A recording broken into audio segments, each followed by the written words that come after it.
have a heart that breaks for a dying city. Stop cursing your future. Is not true. For all intents and purposes, I am a woman. No government, no political system has ultimate supremacy. Jesus is King of Kings, and it's about time our nation return in humble submission to his lordship. You are not protecting women. You are authorizing the destruction of 500,000 little women every year. But I didn't start it. But sir, with all due respect, that's the argument of a 5-year-old. I didn't start it. Right, when the Spirit comes upon people, they go to war, they go to battle, and the enemies of God are driven back and they're slaughtered. You are listening to CrossPolitic with Gabe Wrench, the Water Boy, Pastor Toby Sumter, and the Chocolate Knox. Hey, y'all, welcome to CrossPolitic Live at University of Idaho. That's nice. Go Vandals. Joe Vandal. Thank you all for coming. I'm the Water Boy. This is Chocolate Knox, and this is Pastor Toby, and the mic fits Knox better than it fits me. That's why I took it off the handle. I'm going to hold my own mic. It's probably a good idea. Gabe, you know how old you are? I'm not a 5-year-old. I know that. You're so old that you thought the Bruce Pittman Center was the Sub. It was. It's true. Hey. We ended up in the wrong building. The Bruce Pittman Center used to be the Sub the Sub when I was here. I was here in 2002, and I graduated in 2005. It took me 6 years to get through college, and University of Idaho was my third college. And that's also why I ended up in the communications department. Oh. It was me, a couple feminists, and all the football players. And no joke. I mean, I'm not that's not funny. It literally was. No, that's funny. That is funny. So I am a cherished alum here. They love me. Oh. University we'll of Idaho. See if they have you back. Yeah. This. And when I was up on campus, one of the things we never do this. I never do this. But up front, what we want to press with you is that without God, without a seeking of truth, without finding truth, the wheels will fall apart. Okay, that's the big idea. When I was here in 2002 to 2005, all the social justice stuff was going on. Like the social justice Me Too culture was nothing new to me and not surprising to me when it started going, full force in 2016, 17, 18. And so that was my classroom experience. I mean, I majored in communications. I took classes like human diversity and stratification, aging and sex, gender and sex, I think is what it was. And again, it was me and a couple feminists and football players just trying to get through class so they could play football. So what was your excuse? I was a basketball player. Okay. Makes more sense now. I played basketball in college, so most of my credits wouldn't transfer to any other program except for communications. Okay. All right. Also, true story. and so that was in my college. I mean, I remember human diversity and stratification was a Wednesday night 3-hour course, and that's all it was about. What are your thoughts on social justice? What are your thoughts on this? What are your thoughts on that? And I would give her my thoughts, and I would get D's on the paper. Seriously, and my thoughts were good, innovative, and then they didn't want to be that diverse. No, they didn't. Yeah, they didn't want my diversity. They didn't want my thoughts on social justice. They wanted me to parrot whatever was going on in class. And that same teacher, for those of you who don't know the history of my church, Christ Church in Kings Cross in town, we also used to do a history conference up here on campus. That same teacher was offering a 1-credit course to students to protest our history conference. And our history conference was up in the old sub ballroom where we ended up first. The real sub. The real sub. What I know is the real sub. And I remember, and the class was called something like civil disobedience or something, so protesting our history conference, I guess, was some sort of form of civil disobedience. But I remember walking out of the protest and seeing my teacher with some of my classmates and, a woman with a wedding dress on giving me the middle finger because I was some sort of supposed racist. I walked out with Chris Washington, one of our Black Greyfriar students at the time, and it was just the weirdest thing. So that was kind of the context. One other example, I had a 400 level class. That was a senior level class. I made it that far, and I remember doing the teacher assigned a half-hour presentation and report on a political leader. And so I thought for fun I would choose Abe Lincoln. And the teacher graded my paper, and on the paper he said, you didn't cite enough sources. You didn't cite, I think he said like something like more sources, enough sources, something like that. And my paper was all quoting Abe Lincoln. That's all it quoted. And he gave me, the only reason why I got an 80 is because I had a foreign exchange student doing that project with me, and she couldn't write in English. She couldn't type in English, so I ended up doing everything. And of course, it ended up being my thoughts on Abe Lincoln, not hers. And she probably didn't really have any. I got her in trouble, basically. But my teacher, that same teacher, wouldn't meet with me outside the classroom, wouldn't respond to my emails. It's university policy to respond to student emails within 24 hours, and I couldn't get any conversation with any of my professors on this stuff. Probably the most weirdest experience I had in the classroom was I was taking a communications class, and they showed a 30-minute video on women's circumcision in Africa. Somehow it was some sort of power structure. Her whole point was look at the male power structures over in Africa and look what they do to women. I kind of wonder how she'd think about the transgender movement now, because she was against it then. Is she against it now? I don't know. And so that's the backdrop, and that's been going on, longer than me. I was here 2002, 2005, but universities from the beginning were Harvard. Harvard's motto, most universities were founded steeped in Christian values, Christian efforts, Christian vision of how to inculcate truth into its student. Harvard's mission statement, 1642, says, everyone shall consider as the main end of his life and studies to know God and Jesus Christ, which is eternal life. That's Harvard. Harvard's president just got fired for being an anti-Semite, basically, and plagiarizing. And so university culture, the whole point of universities was to seek truth, find truth, and defend truth. And we don't have that anymore. Right. I remember when my wife went here just before you were here in like 2000, 2001, 2002. She was an elementary ed major initially. And I remember her coming home and telling me like how many, so many of her classes had to do with her, like they wanted the same kind of thing. They wanted like, how do you feel about this? How do you feel? Tell us how you feel. Here, have a log, keep a log of how you feel about these various, and it was like, it was strange because she was like, aren't they supposed to be teaching me? Like we're paying you money to teach us, and you want me to spend my time telling you what I think? And that was in 2000, 2001, 2002. You were mentioning earlier about the taking tours on, when we were talking before the show. Right. What did you say about tours of the campus? So when I was, I've been involved in, I used to work at MZ, which is now Lightcast, and we worked with colleges all over the nation. I led marketing and student recruitment at New St. Andrews for a couple years. And then I've been involved in kind of the politics of education since 2016. You look at public universities now, you go, you guys might have experienced this when you came and looked at University of Idaho or the college that you're currently attending right now, and they bring you on campus and they take you on the money walk. And that money walk. What do you call it? The money walk. The money walk. The money walk. What's the money walk? The money walk is where they take you to all the amenities on campus.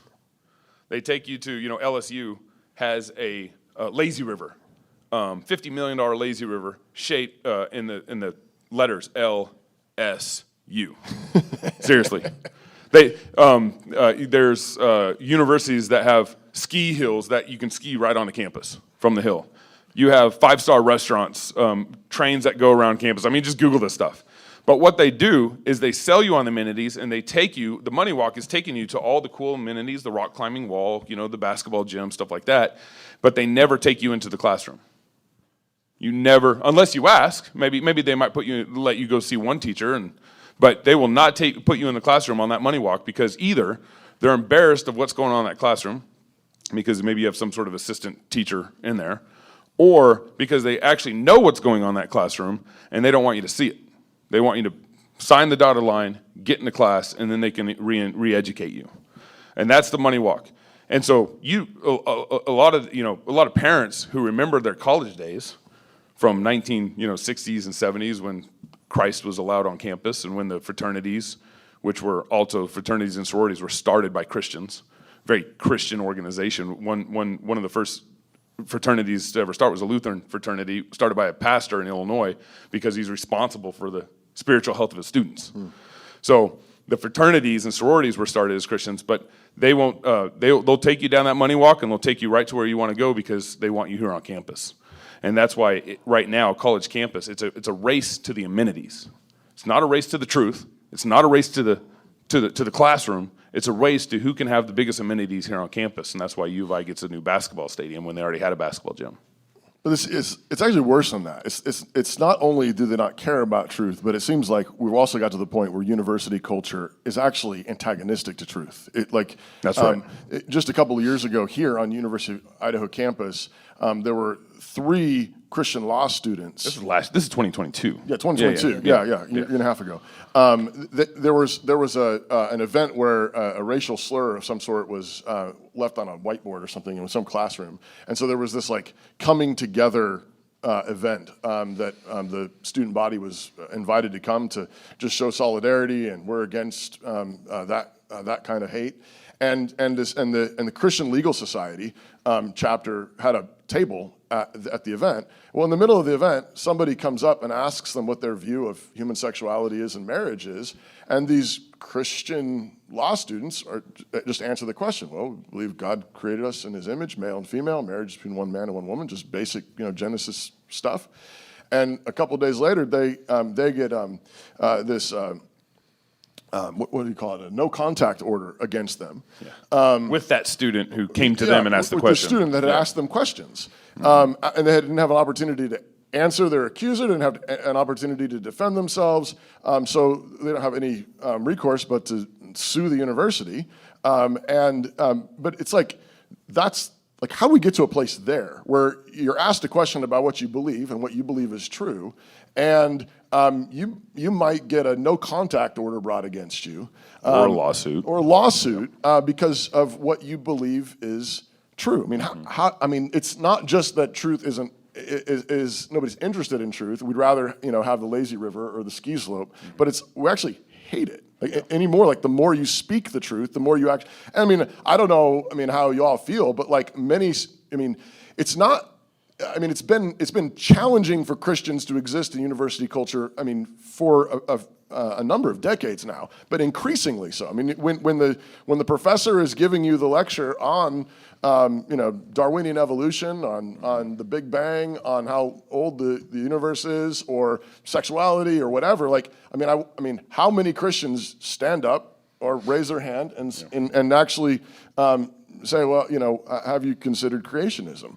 Have you considered the scientific case for a young Earth? And if there is a desire for truth in the classroom, then the teacher would be also willing to present the other side. Yeah. I remember my geology professor did a whole 3 classes on evolution and how the world, back then, it was 4.6 billion years old. Now I think it's 6, 7, 8, whatever. Back when the Bruce Pittman Center was the sub-ballroom, way back then. Yeah. And I went up to class afterwards and said, "Hey, I got a great my elder Gordon Wilson has his PhD and would be great to come in class and talk about the other view." And he said, "Oh, we don't do that here. Yeah, we don't do that here. Yeah, which is a way of saying we don't do truth. Yeah, we don't want truth. Interestingly enough, I'm an alum of New St. Andrews College here in town. Graduated in 2002, and we read Darwin's Origin of Species. That's right. Not U of I. At New St. Andrews. Yeah. We read Darwin. Why? Because we believe in truth. Because the way of finding out truth, you hear both sides. You hear multiple sides, and you learn to interact with it. But if you don't do that, then basically what that amounts to is propaganda. Mm-hmm. That's ultimately what you're left with. Gabe, one more thing. I want you to tell the story about a recent conversation you told me about interviewing a university student for a possible job. Yeah, and I think we'll connect the dots here towards the end of the show about this. But this goes back to, if you don't want truth, if you don't have truth in your classroom, it's going to hurt you in the end.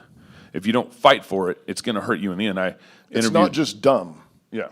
It doesn't work. It's useless. And nor does it stay on the college campus. Right, yeah, it doesn't stop there. And I just literally today interviewed a student who's about to graduate from a university. I didn't intend for you to be so specific, Gabe, for people to know about what you heard. Today, Sorry. Yeah. It's no one in this room. far, far away. Far away. I said recently. Far, far away. His name was Bob, but no, I'm just kidding. Poor Bob. And I was interviewing him about a possible marketing job for Fight Laugh Feast Network, and I just asked him. I was like, have you taken any classes on how to manage social media and social media strategies and marketing strategies? And he's like, no. I was like, have you taken any classes on content creation? Could you write a script for me? No. Have you taken any classes on video editing and basically basic marketing skills that you need for the workforce? And then he just kind of rattled off. He's like, no, that's why I need a job, is because I need to learn these skills. But I have a degree in marketing. But that's what he was admitting. He was saying, I'm here at this university not getting taught what I need to get taught for the workforce. But he knows about microaggressions. Yeah, and safe spaces. So connect the dots of how you get to the point where you give up truth and you can't get a job. Yeah. Or you don't have work skills. So here's my thesis, and I'm curious to hear what you guys think. So I think everybody has a master narrative. Everybody is working with a master narrative about the way the world is. Everybody in that sense actually believes in truth. They believe that the world is a certain way. And I think that modern university culture has largely embraced a master narrative that everything is fundamentally a power struggle. That's the master narrative. Everything is fundamentally a power struggle. And there are those with power and those without power. There are those who have a voice, this is why you hear, give them a voice, and those who do not have a voice. There are those... Like white Christians. Gabe, don't tell them the ruling class, the lower class. I mean, you have this dynamic. Everything is divvied out in terms of power dynamics, because that's the master narrative. The master narrative is that everything works in terms of power and who has power and who doesn't, the haves and the have-nots. But this is back to your point about Harvard. The original universities were not built this way. The original universities were built on a master narrative that truth sets humanity free. That's right. So it wasn't first and foremost a power struggle, but it was rather that if you know the truth, then you can build truth. You can understand the way the world works, and you can transcend your current circumstances. It will actually literally set you free. Truth is what allows people to have liberty. Truth is what allows people to transcend maybe where their parents were or their grandparents were. They can learn real facts about the way the world really works. And apply them. And they can apply it. And they can apply this to their, and this is mathematics, this is engineering, this is science, this is medicine, this is the history, all of these things. And this is because truth is objective. And the thing that I want to press here about that being objective means that truth is available to everyone. That's right.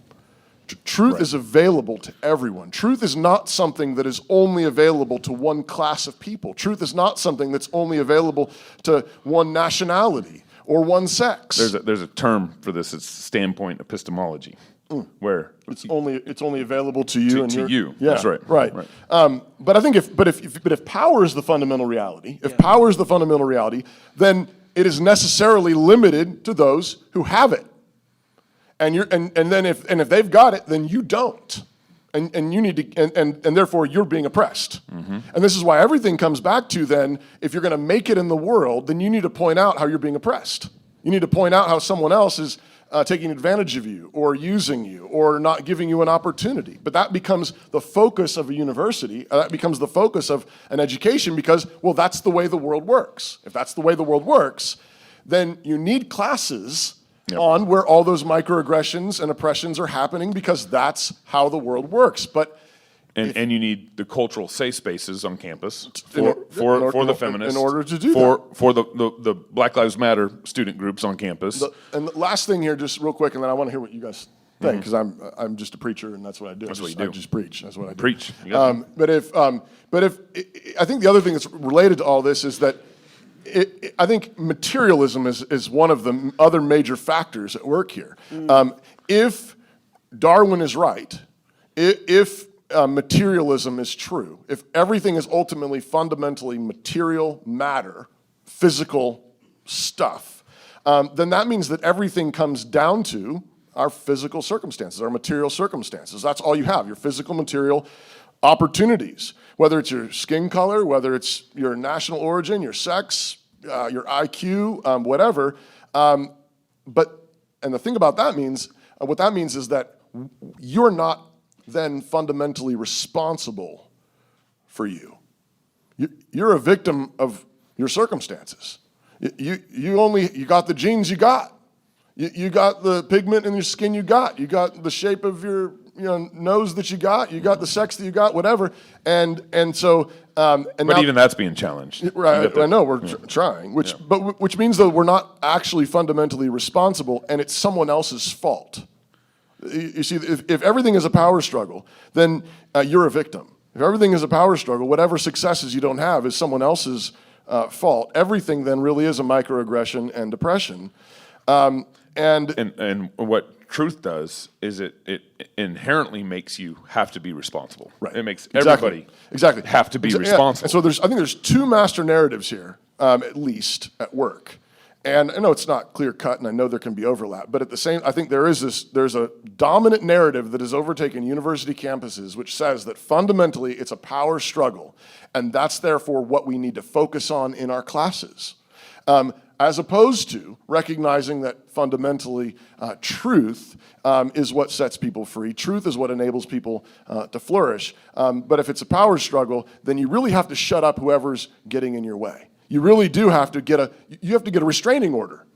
Right. You need to get a restraining order and get them to stop saying stuff because it's getting in the way of your flourishing. But that's only the case if power really is the fundamental reality of the world. And often, this power struggles in the classroom is pretty subversive. It's not, they don't come out and state it. No, but it's why you can't talk about creationism. Yeah, that's right. It pops up when you rub up against it. Right. And back to my human diversity and stratification class. I think I'm tired of that. It was at one point in the class. The final was beat poetry. And I did beat poetry on the man. It was hilarious. Like I was just. You remember any of it? I wish I should not ask. I wish I had it. I would be happy to do a little beat poetry on the man. Maybe it's better. Maybe it's better. But one class it was a 3-hour class on Wednesday night. One class, the teacher asked me, "Hey, can we, the class, ask you about your church, your schools, your community?" And I was like, "Sure." And so they took an hour and a half and just drilled me with questions. And at the end of that hour and a half, before break, there was a break between. I was just answering questions. They were challenging me on everything, and it's really the teacher and like a couple liberals in the class. The rest of the class was like, "What's going on here? This is really weird." The football players didn't care. They didn't even. They were on their phones, and they didn't have phones back then. No, we didn't. We didn't have a smartphone. That's how old we are. We had a Nokia. I had a Nokia flip phone. Yeah, something like that. Yeah. So they weren't on their phones. They really weren't paying attention then. That's what it comes down to. But the teacher's assistant, who she called a mentor because teaching assistant was too much power over language, so she called a mentor. At the end of that hour and a half grilling of me, he stands up and like, "I hate your church. I hate your schools. I hate your pastor." I mean, just like went off. But hate has no place here. And hating has. Oops. And I responded to him and I said, "Hey, have you ever been to my church? Have you ever been down the halls of New St. Andrews? Have you ever, met with my pastor? Glad to set all that up." And he's like, "No." And I just looked to the rest of the class and said, "Hey, these are the kind of people that are lying about us in the community. They don't see anything. They don't experience us. They don't go visit us and see in the flesh what's really going on." And the teacher got on me in front of the class. The teacher said, "Don't you ever talk to my mentor like that again in front of class." But what was hilarious about it is the whole class just saw what happened. Yeah. He looked like a clown and she looked like an idiot. And the whole class was like, "Really? You're gonna chastise Gabe for what the mentor just did. So, but those are the kind of power dynamics that happen. The mentor, not the teaching assistant, but they're still running those same power dynamics in the classroom. And if you stand up and bring a counter narrative, you're going to rub up against those power dynamics. But you have to, and part of the reason that you have to is because this really has real world consequences. When Gabe was talking about the guy interviewing for a job, that's bad, but he will develop a certain set of skills eventually, and he'll get to a place where he can get a job. He's going the right direction. He's going the right direction. But I've been able to observe and watch and read and understand over the last 50 or 60 years this type of lie that this is not your fault or you're not responsible for your situation that you're in. This is something that is someone else's fault. This is because of the color of your skin, or this is because of historical things that have happened to you. You can't get out of this situation. You're stuck here unless you start exercising your power to take it from someone else.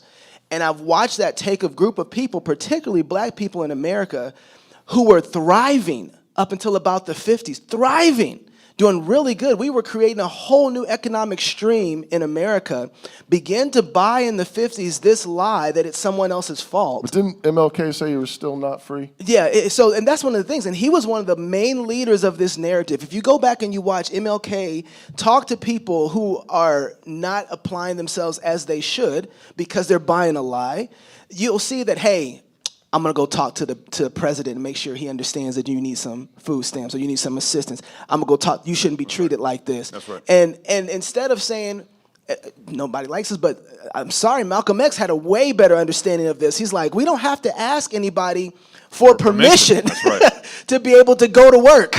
We don't have to ask anybody for permission to be human. We just be that way. And so, but Martin Luther King had a different approach and felt like, hey, if I can go to Uncle Daddy, I can get everything we need. But buying into that lie, it hasn't made the plight of black America better. If anything, it's destroyed the trajectory that we are on. Let me give you a couple stats on that. Before 1964-65 civil rights legislation, the average black child was growing up in a two-parent household, about 70% actually. And then after the 1964-65 civil rights legislation passed, it basically rewrote our Constitution and incentivized singleness in the black community, and those numbers flipped. Now it went 70% of black children were being raised in a single-family house, and only in the single parent house. Excuse me. And so the legislation that promised that promised that, hey, we got your back. But there was a lie that even was so because Uncle Daddy was going to be the daddy. It's their fault. And then Uncle Daddy came in 1964-65. Right. Yeah. And that was, and when you buy it, and so believe in the lie. If the lie is true, then if we were to go plant on, let's say this is all soil, and I give my brother right here, I give you a seed and I take a seed, and we both go plant the seed, and in 3 days the seed doesn't grow. If the lie is, you know why your seed didn't grow, Knox? You're black. That's why your seed didn't grow. The problem is he's white, so his seed grew. If that's true, well then I'm ripping up the ground from your seed. There's what's going to stop me from getting your seed? The problem is I have a disadvantage. But if it's true that the world does not work that way, and that if I put a seed in the ground, it grows just like if you put a seed in the ground, right, then guess what the race is? Who can put the most seeds in the ground? Right. Who can find the ground? Who can work? Who can engage? Be responsible? Who can be responsible for watering that seed? And then who can make that seed valuable to the next guy? And when we had that understanding that comes from the way that God has made man in his image, made to work, made to toil with the ground, made to produce goods and services for other people that are valuable. Based on the truth. Then you get something like Black Wall Street before black people could vote. What's Black Wall Street? Black Wall Street, I love talking about Black Wall Street. I love it. It's awesome. Black Wall Street was developed in 1920, early in Oklahoma. In Oklahoma, they had this huge, everybody was doing well and kind of in that area a little bit. But particularly in Oklahoma. Texas is right there. That's why everybody's doing well. They were fleeing Texas, and so they did well in Oklahoma. Let's just make that clear. So you had the oil boom going on there in around Tulsa area. There's a little park called Greenland, I believe it is. I can't remember the exact name of the town, but it's right on the edge of Tulsa, and everything was going well. And black people weren't allowed really to go and do commerce inside of the white community, and so they said, "Well, shoot, we're working, we're making money. Why don't we start I don't know, having our own theaters, having our own cabs, having our own restaurants, downtowns, and foods. And they worked so hard that they created this economy that drew the whole world to it. Right. And even the people who didn't like them came and did business with them because their goods were so good. Right. And so at that point, nobody cared about color. Their favorite thing was green. That was their favorite color. It was about, is this a good product? Is it worth it? And now, by the way, you got to remember this context, because you got a group of people who supposedly didn't have rights, right? And that's true. There was a lot of things they didn't have in the legal system, but that didn't stop the ability for them to work and produce values and goods. This is how crazy this is. So Black Wall Street had a massive riot, tore the whole thing down. Racist riot, tore the whole thing down. The name Black Wall Street came after they built it back up again. Wow. And the commerce was so good and better than before, that's how they got the name Black Wall Street. So the resilience and the applying themselves and understanding the truth about how God works, that if I put a seed into the ground, it's going to produce fruit. And if I'm using my mind and figure out a way to serve others, I'm going to be blessed, I'm going to have more, and I can do it again. When that gets taken away, and you lose the image of God, the way God has made you, who God has made you, now you believe a lie, you stop producing. You stop giving, you stop making, and you think it's someone else's fault. And you start taking. Booker T. Washington didn't solve his problems by creating safe spaces. Right. You know, sleeping pods, and Wazoo has sleeping pods over there. I don't know if you guys have slept in one. Are sleeping pods just for sleeping in, or they're just taking a nap during the middle of because it's hard. Yeah, it's really hard. It's really hard. Yeah. It's just stupid. But it's hard to be faced with so much truth. A lot of these guys who came out of slavery, they came out and started taking responsibility for themselves, taught themselves how to read, taught themselves, well, he started the Tuskegee Institute. Yeah. And didn't put any safe spaces in that building. There probably is now. But one of the other things that he said was, Booker T. Washington was the one who said, the thing that we want to do is we want to make ourselves indispensable. That's right. That's what you want to do. So no matter what situation you're in, no matter how you've been mistreated, no matter how you've been forgotten, no matter how the things are stacked against you, what you want to do is you because you live in God's world, you have access to truth. You have access. You got two hands. You can work. And what you want to do is you want to work in such a way that you've got what other people around you need. And that goes back to the Black Wall Street situation. You've got goods and services that are so excellent that people want to do business with you because truth is the ultimate currency. Reality is the ultimate currency. And I think what's important to mention here, especially for Christians, there is, Pastor was talking about the way that we see the world, the framework that we have. We tend to see what's going on and see ourselves not getting platforms to speak or being silenced, like these guys who got asked by the LGBT law students. The law students. Yeah. And what we tend to do is say, oh my goodness, we're losing our spaces too. We're losing our ability to have freedom. What do we do now? Aaron Wren talks about this in the negative world. It's a negative world for Christians. It's not a positive thing to be a Christian in public anymore. People, oh, you're that guy. They judge you differently. And so what we tend to do is we want to start acting like the world and saying, how do we then hedge up to take this from them? Right? Instead of saying, wait, what does it look like for us as we're getting silenced to build things that they need, to make things that are valuable, that are indispensable, right? And so our place sometimes is like, we're going to fight them with the same cosmology that they have, instead of saying, wait a second, how do we build something beautiful that everyone needs? How do we make something that's valuable that they can't live without and make ourselves indispensable and be a blessing to other people? And it's been funny. I've watched, you guys remember Chick-fil-A and the whole gay kiss thing in Chick-fil-A? You guys remember any of that? That was a few years back. Before they were born. Okay, wow, I'm old. Chick-fil-A? Yeah, but Chick-fil-A, I can't remember, there's a couple homosexuals that were mad at Chick-fil-A for some reason. I can't even remember what it was. Oh yeah, because Dan Cathy said that he was for marriage between a man and a woman, and that's how marriage is supposed to be. And they got mad and said, we're going to host a day where we protest Chick-fil-A. Well, it backfired massively. Yeah. Everybody went to Chick-fil-A, even gay people. Even the gay people were. They were like, listen, tweeting out. I'm not canceling Chick-fil-A sandwiches. I'm on your team. I need their shakes and sandwiches. But I'm gonna tell you about this chicken though. This chicken good. And so, and it was just one of those things where Chick-fil-A is like, look, this is our position. We love everyone. We serve everyone. We treat them because we love people. We tell them the truth. Everybody can eat chicken. And because the chicken was so good, they had to say, listen, we can cancel a lot of people, but we ain't canceling Chick-fil-A. And so it's just one of the things is like, okay, your goods and services are so good where even the people, it makes your enemies to be at peace with you in a lot of ways, right? But that's when you hold to the truth of what God says, you operate in faith, knowing that if you do this, man, this is so important. We operate knowing that God has given us promises, that if we do those things, he will fulfill those promises.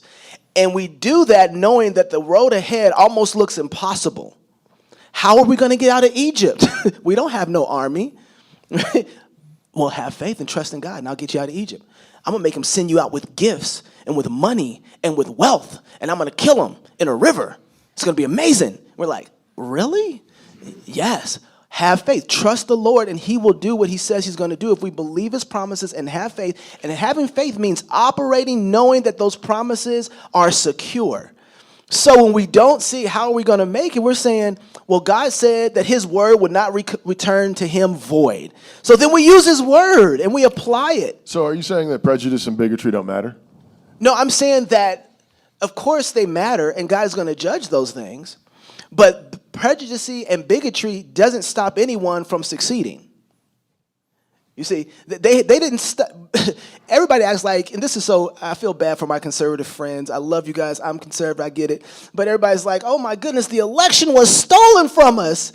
And I'm just sitting back looking like, I know a group of people who hadn't voted for a long time. It didn't stop them from getting busy and doing something, right? They couldn't even come in the front doors of places. They couldn't even drink from the same water fountains. And look, you're talking about COVID, right? Yeah, that's exactly what I'm talking about. But they couldn't do a lot of things, and those are real issues. But the way that God has made the world, those things can't stand up to faith and obedience. You see what I'm saying? It's not that we don't have real issues that we have to face. We do. But how do we deal with them? In the way to gain power or trusting in what God has said, getting to work and becoming a blessing? The world is not the way they say it is. It's flipped upside down. We don't become successful by taking from people. That's right.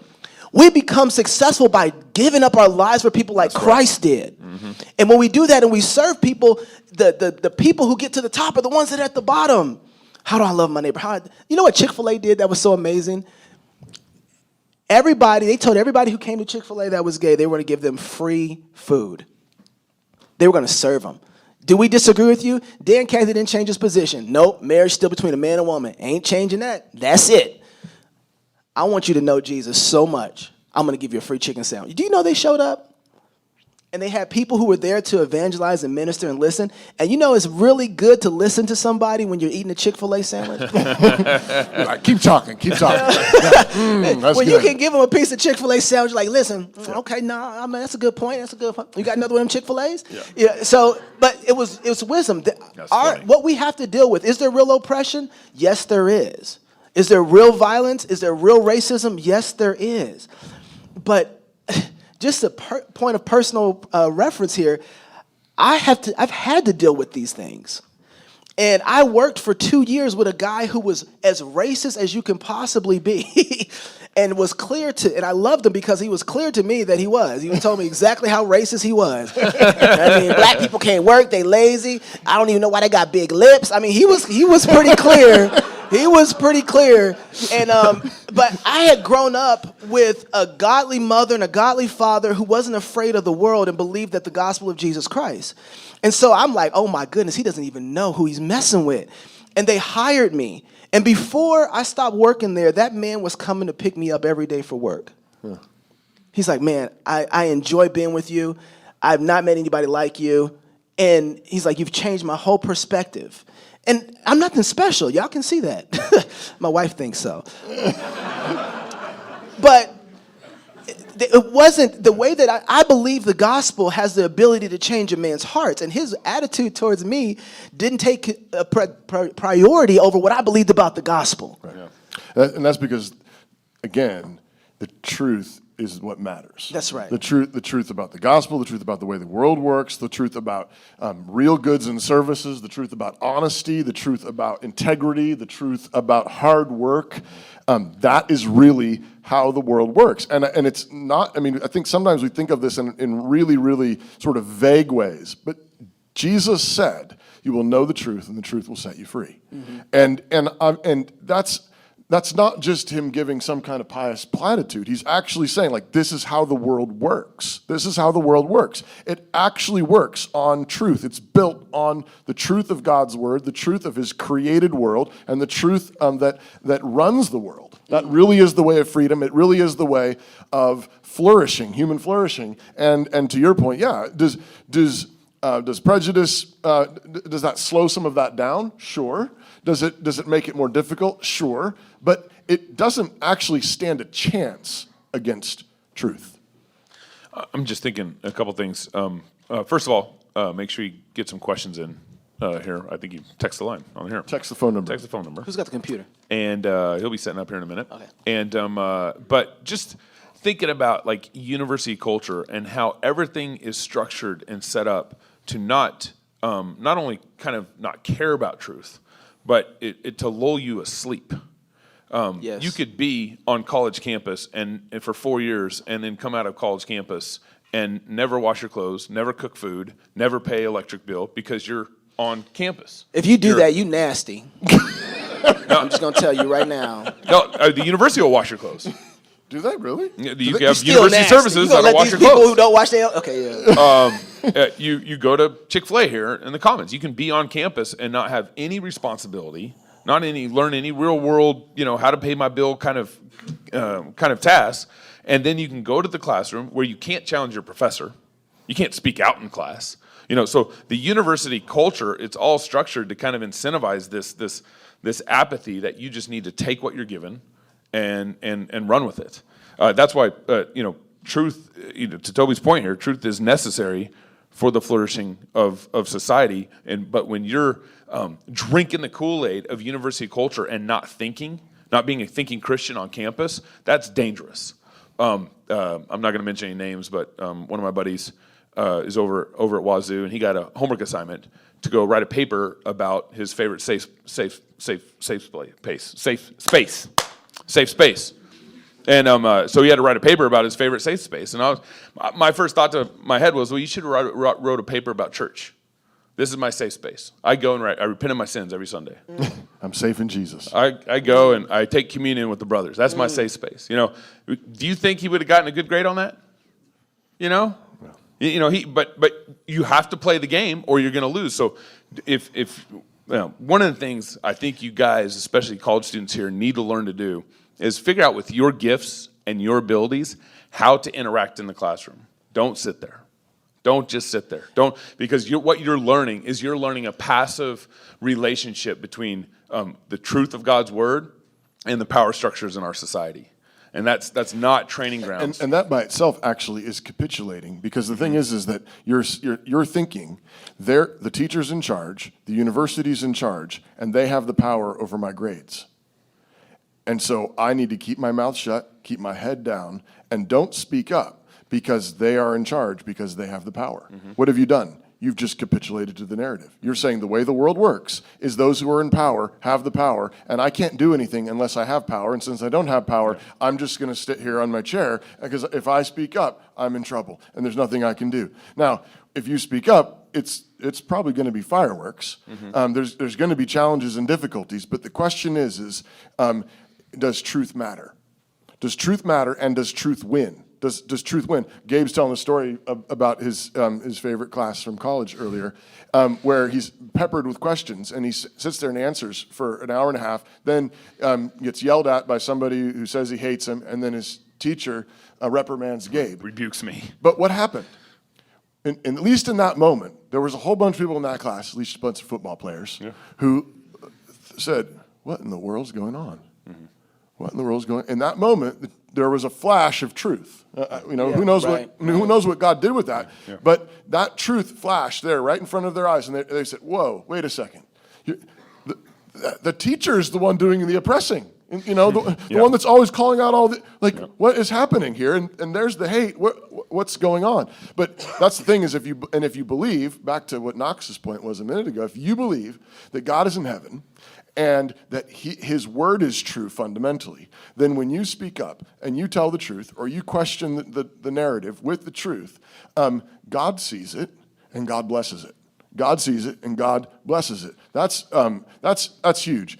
Last thing I want to say before we get to the questions is I just want to remind you that the point here is I don't think this is merely a matter of wasting time in college. I think what we're talking about is a culture-wide phenomenon, and I think we have embraced this narrative of power plays broadly in the culture because this is what the universities have been feeding the culture over the last number of decades. But this is already having, and it's going to have more and more an impact on our world. This is not just theoretical. This is, how are businesses going to be run? How is science going to be done? How is engineering going to be done? Some of you might have seen the recent headlines with airline industries. I just want pilots that can fly. Right. Right, and that's I really don't care too much. But I do want the door stays on. I want people who know how to fasten down rivets and keep doors on planes and make the plane go up and make the plane come back down. That's what I want. But it's like. But if the main thing, if the most important thing is being aware of the power struggles between various racial groups or various ethnicities or various sexualities or sexual orientations, you better believe that truth is the casualty. Truth is the casualty. And soon you will be too. And pretty soon you will be too. Pretty soon you will be too. It's funny as you talked about. This has real world consequences. It's funny as you talk about that. I was just thinking, Gabe, you ready for questions? You make your point. I was just thinking about that. We were dealing with this in churches before they ever got to the cockpit.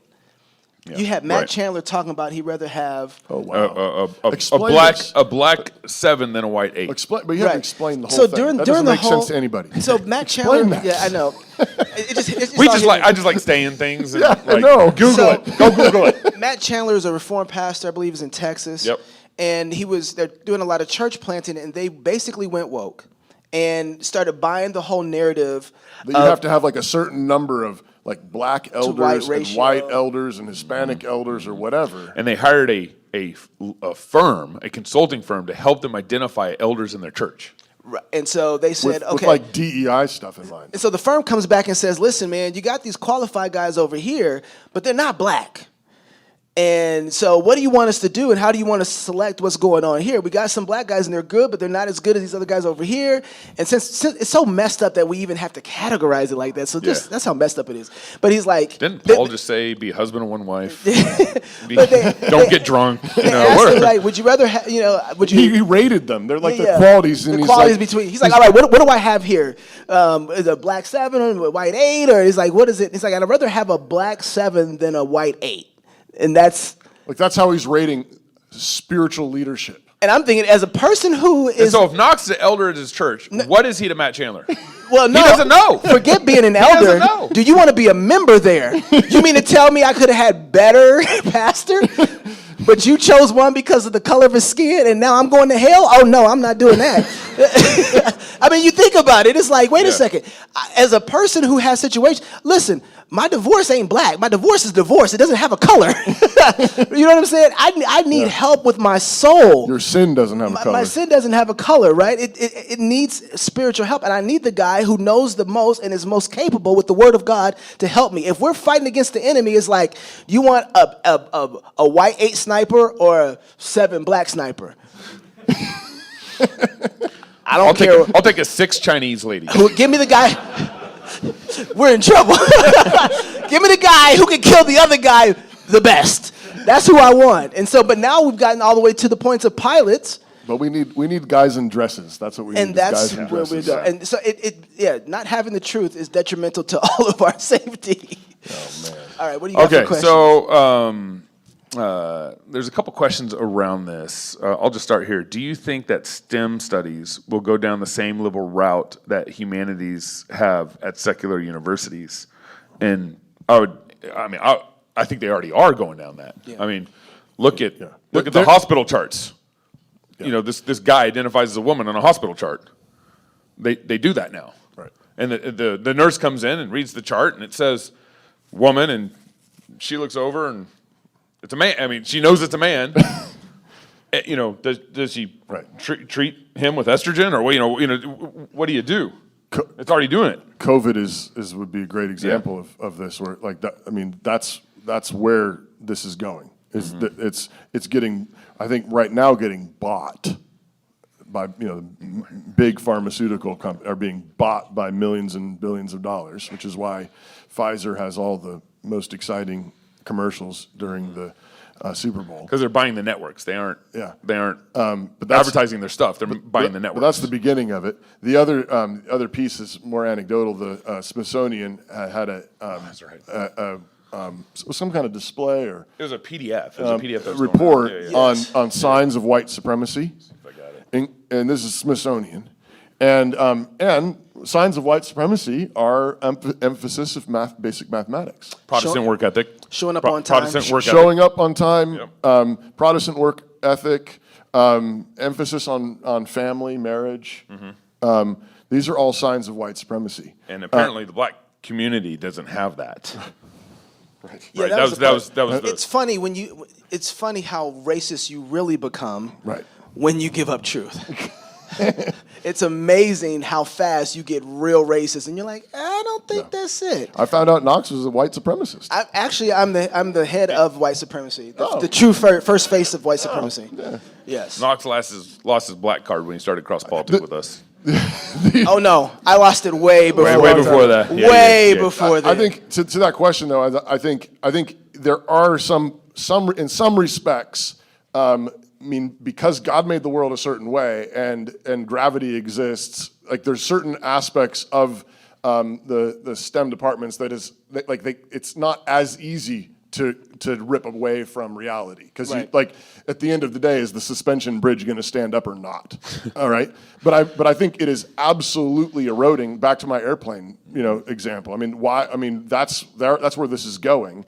And I do think we have seen, I mean, with some glorious counterexamples, I do think that innovation, scientific innovation and creativity has massively slowed down. I mean, if you think about how we went from the Wright brothers to the landing on the moon, and you look at this and you say, not in every respect and not in every area, certainly. It depends on who you ask, because some people say, yeah, absolutely. Yeah. But, I mean, and there's some bright counterexamples like the Elon Musks of the world that are really doing a whole bunch of different cool stuff. But borrowing a lot of God's creation to do it. Yeah. Stupidity doesn't really work in the long run. I am a couple weeks ago, I tweeted out, you guys know what a furry is? Okay, someone who identifies. Somebody over here really knows. Someone who identifies an animal. Like, oh yeah. And I tweeted out, if someone identifies as a furry and they identify as a deer, can I shoot them during hunting season?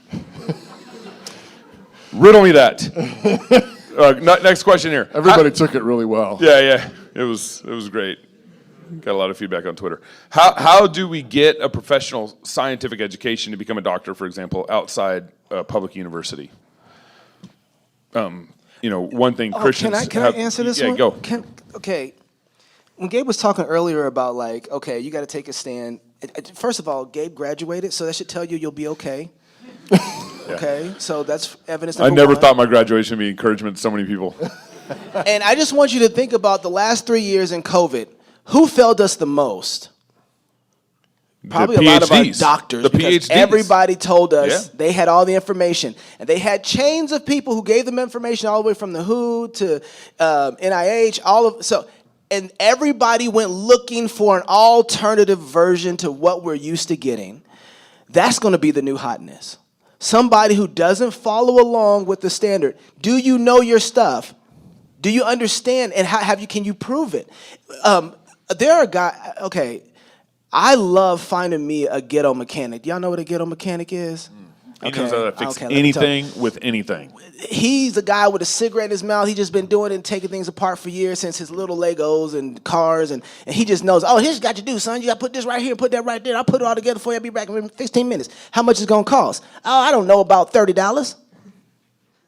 and it still runs. You're like, this guy knows what he's doing. And that's going to be the value card of the future. Do you know what you're doing, and can you prove that?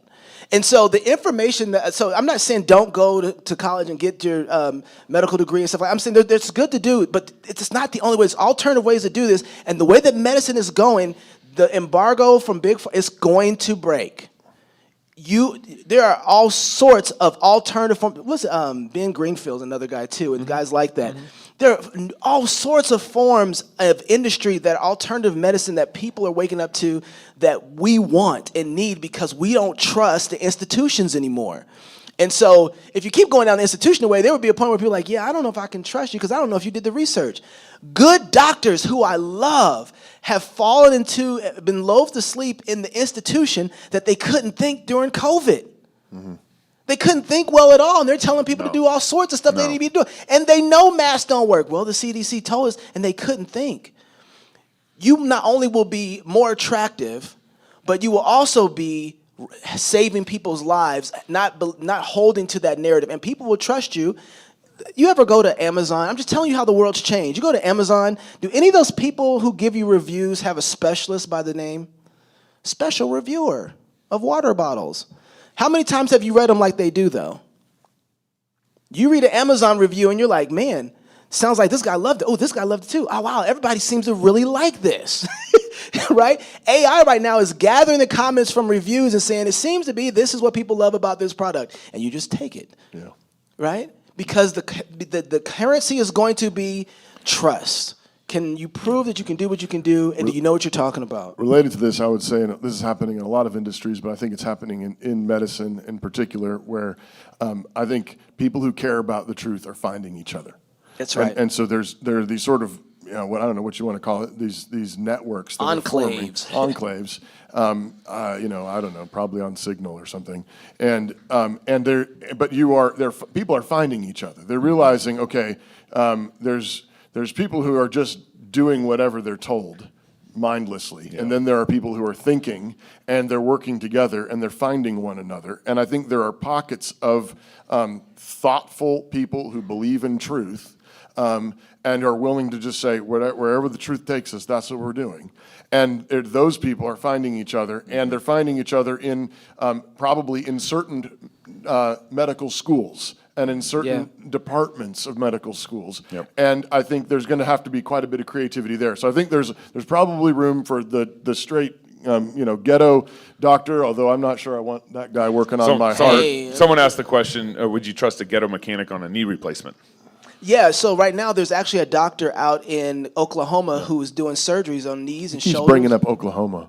Yeah, it's not in Black Wall Street, Texas. And it is a white guy, but that's okay. But in Texas too, and I think that there's a group here who's trying to do that as well. Surgery Center, based off the same thing in Oklahoma. Out of the traditional environment and into its. We know a guy right now in Alabama who's got basically his own, what do they call it? Medical system, emergency almost, care centers and care hospitals, basically. Yeah.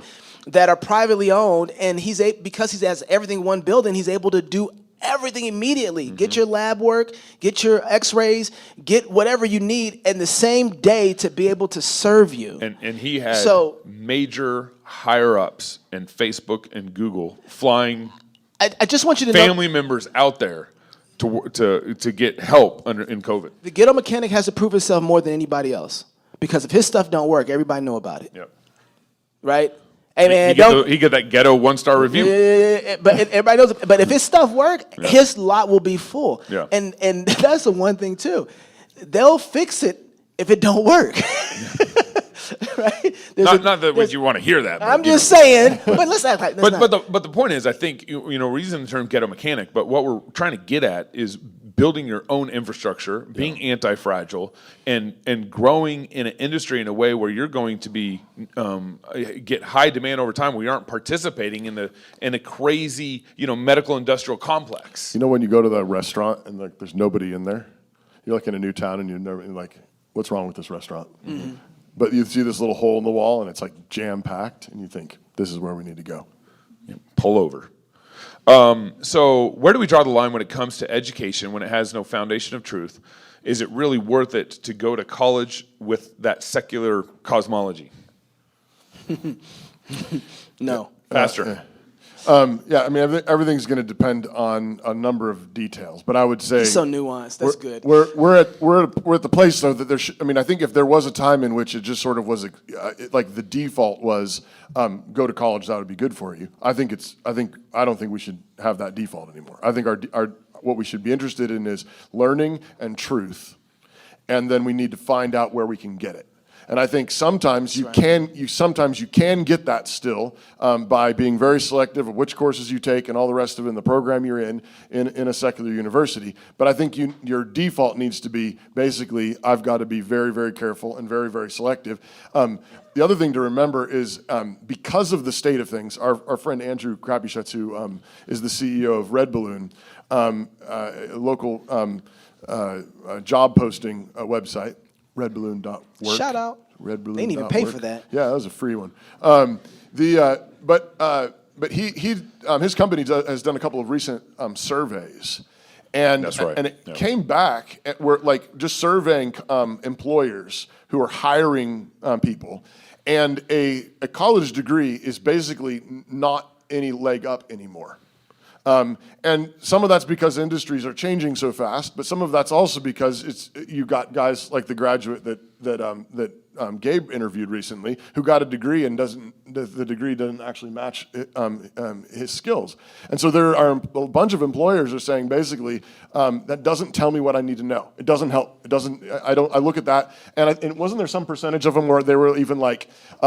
I actually am a little bit like doubtful. If you have a college degree, I'm sort of worried that you might be it might be worse. Yeah. So I think we have to just recognize that we need to be searching for truth. We need to be searching for actual skills that we believe that we need, and then pursue that 110%. But it's anymore going to be a lot more hodgepodge. Okay, I just want to say one more thing to this, and then we can move on. But this is really important. This doesn't apply to every industry, but I will say it applies to most of them. Can you get a full college degree for $30K? I don't think you can you? Full $30K? I mean, if you combine it with like community college or something. Okay, so maybe. But I went to 2 community colleges. I should know. But let's just say for a second, that's your education is $30K. Take that $30K, find the industry that you want to be in, walk up to the door. I will pay you $30K to teach me how to do this, and see who doesn't let you in. Because then you're going to be like, I shouldn't be there anyway. Who wants to take $30K? I'll take $30K. I'll work my butt off. If I don't work hard, you can fire me. Yeah. And then see if you don't get through the door. Like there's other ways to get the education than the traditional way. And it seems like we're going to have to learn this the hard way. Yeah. Well, and I mean, there's a number of things there, but like the culture of work and hard work and effort coming in this next generation. They want to work their own hours. They don't want to come in 8 to 5. I mean, there's this whole next generation that's been taught at college. Gabe, they're right in front of you. They're right in front of you. You're going to talk about them like that? I'm not assuming it's them. Oh, okay. But have been living that university lifestyle that's very disconnected from the world, and then they go to get a real job, and they go like, oh, I got to work from 8 to 5. I got to be there 8 hours a day. I get a half-hour lunch break. Those are real things that are happening. But what kind of the dynamic in the 90s and early 2000s, the job market was tight. And so one of the ways the industry would kind of filter out applicants was be, well, if you don't have a 4-year degree. Yeah. And so they were using that. Now most companies will hire without a 4-year degree easily. We got time for maybe one more. A couple more questions. I've been taking an ethics class on wilderness. There's a lot of talk about lack of representation for Native Americans and other minorities in the wilderness history and other topics. I feel like the structure of the class is narrowing my vision and confusing my understanding of what nature is. How do I keep my head on straight? Good question. Gabe? I didn't take a wilderness class. I took human diversity and stratification. Well, I think 2 things that really helped me when I was at college. One is I had a mentor, and my college leader, which somehow became my father-in-law. I had a godly mentor in my life that I could check in regularly with, And then the other thing was I was growing in the Lord. I mean, I was reading my Bible. I was learning more about the Word than I ever had before because I actually cared about it. And then in that condition and in that environment, when my faith was challenged, it fed me. It strengthened me. It got me excited. I mean, for an hour and a half, I was being drilled about the gospel and my church and my community. That was like energizing. And so, being steeped in the scriptures, when you're going through these weird ethic classes, talking about Native Americans and, representation and all these, again, power structures that aren't grounded in the Word of God, that aren't grounded in truth. If you're grounded in God's Word and you're surrounded by a good community with some good leadership, that should help you pretty well. Here's another suggestion is I think sometimes when you're in a class where you feel like you're like you've got a fire hose coming at you and you're like, I don't know what's going on, and you're starting to feel disoriented, I would just suggest asking a lot of questions. Just ask. Question, where'd you get that? Where's the information for that? Where'd you find out that? What do you mean by that? Because I think what's frequently happened is a very, very it's assumed. A very, very tight narrative has been formed that often has a lot of propaganda all behind it, and all you have to do is pull a thread, and the whole thing just starts coming apart. So don't feel like you have to understand everything in order to be able to question. You're a student. Ask a question. What does that mean? What do you mean by that? Where did you get that information? Are there resources on this? Where can I find out more about this? Just ask. You're a student. You're the one. Remember, you're paying them a lot of money. Yeah. Right? It's like, don't sit there and be like, well, I guess they know everything, or I don't know all the answers. Of course, you're the student. So ask questions, ask lots of questions, and I bet you, even if the whole thing doesn't fall apart, I'm guessing that as you ask questions, other students will see it. Certain certain things will start coming out that doesn't make any sense. Why are you saying that? Where's that coming from? One other thing too is in a relatively new book. I just got it. I haven't read it yet, but I hear good things about it. But related to this topic is a book called Not Stolen. Not Stolen: The Truth About European Colonialism in the New World. I don't know if that is related to the questioner, but Jeff Finn Paul it's a hyphenated last name, but sometimes it happens. Sometimes it happens to people, right? Two moms, I don't know. Yeah, not stolen. Not stolen. Check it out. All right, so 2 more questions, and then we'll be done here. So stop texting. Are they still texting? What are your thoughts on how this loss of truth is affecting the justice system, the legal profession? Have you heard of the term judicial activism? Yeah, it's tattooed on his back. Yeah. I mean, I got that when I was in jail for 3 hours. There's. Wow, they got you fast. I came out with the. Judicial activism on the back and no regrets on the front.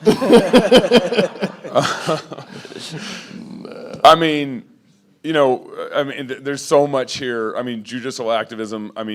Right now, pro-lifers in Tennessee have been convicted of the FACE Act. I mean, they could spend up to 10 years in jail. They have a liberal appointed judge that convicted them. It'll get appealed, but if they get convicted and they go to jail, the appeal will happen while they're in jail. That appeal could take up to 3 years. Tell the story about the Colorado case that we just interviewed somebody on. It went up to the Supreme Court. Voting, taking voting. Trump off the. What was the? So Trump in Colorado was. And this is not like some kind of Trump endorsement. I'm just pointing out judicial activism. Go ahead. No, well, okay. Finish it. They brought up charges to Trump on the 14th Amendment, basically that he was participated in an insurrection in D.C., and therefore, if found guilty in Colorado, which he was found guilty, that he wouldn't be allowed to be on the ballot under the 14th Amendment insurrection clause. Right. And the trial, Trump didn't show up. The trial was an activist, some random expert witness attorney, a district attorney, and then some random expert witness that was a university professor talking about the 14th Amendment. And then what was allowed as evidence into trial was was a bunch of hearsay. The whole trial was a joke, and then that was what went up to Supreme Court. But it was initially appealed to the Colorado Supreme Court, and they upheld it. The Colorado Supreme Court upheld that. The same Supreme Court that went after Jack the Cake Baker. Yeah. You know, it's all the stuff. Locally, here in our town, you know, I had to fight for 3 years for my First and Fourth Amendment rights. Right now, my buddy Nate is still dealing with his kid who were putting up free speech stickers in town, and he's going to he went to the Supreme Court. The Supreme Court brought it to a district judge, and so right now his case on putting stickers up on poles, which all college students do. There's no stickers on any poles. There's no stickers on anymore.